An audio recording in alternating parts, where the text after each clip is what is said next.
How are you? This is Rabbi Shlomo Zalman Bregman from the Jewish Executive Learning Network and BregmanSuccess.com. Busy day over here. I just was asked a question by text from someone that knows me, lives in the state of Texas. Stopping what I'm doing. I want to give a reply because it's an important question you asked. The person is asking a question from a spiritual perspective, a Jewish perspective, an observant perspective, but the answer to that question is something that I think would have broad application to almost anybody in every single sphere of their life. And what is the question? Basically, the person is saying is this: look, I'm an observant Jew.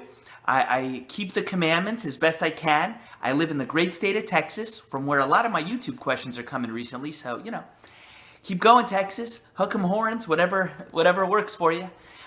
Keep them coming. Maybe I'll pay you a visit in Texas. But in the meanwhile, the person's saying, look, I live in a place where not everybody does this. Not even all the Jewish people I know try to keep kosher, or they don't know about Shabbat. And I meet other people as well. And I try to answer their questions. Hey, why do you wear this? Why don't you do that? Why do you eat like this? Why don't you eat like that? All kinds of questions. And I'm not always sure what to say, what the answer is, and how they're receiving it. Like, what do you do with that in life as a rabbi, as a lawyer, as a business person? The person's asking me. I deal with all kinds of people. What do I say about it? What is the Torah perspective? Some wisdom on that. So first of all, I discussed this question a little bit in my bestseller, Short and Sweet on the Parsha. I think on page 77.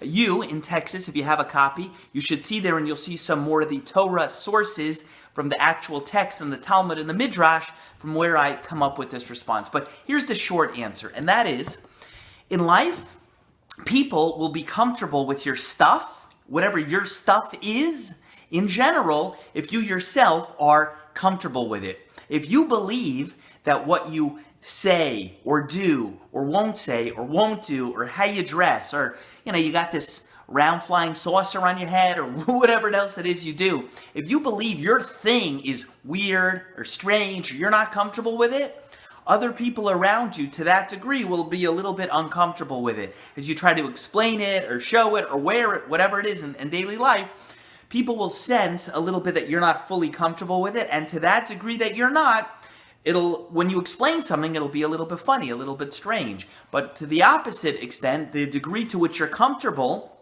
not just proud intellectually, but you're comfortable fully with who you are and what you do, other people will be like that as well.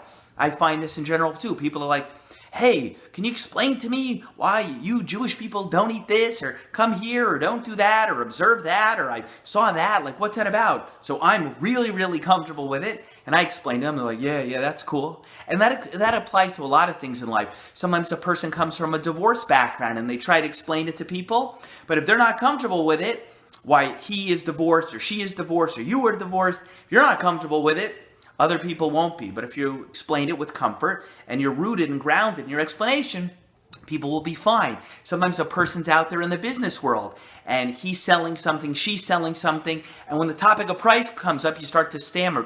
You're not sure you yourself are not comfortable with the price of the product or service you're offering. I guarantee you, the person you're making the pitch to, he or she is not going to feel very comfortable with it as well.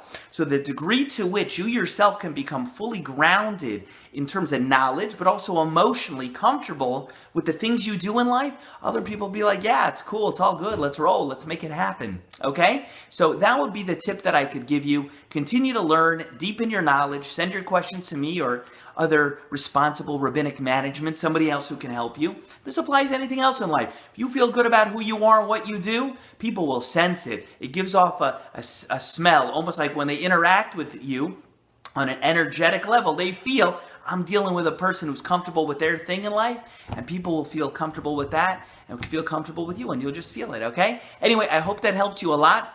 If you have Short and Sweet on the Parsha, around page 77, I give some more of the textual sources for it.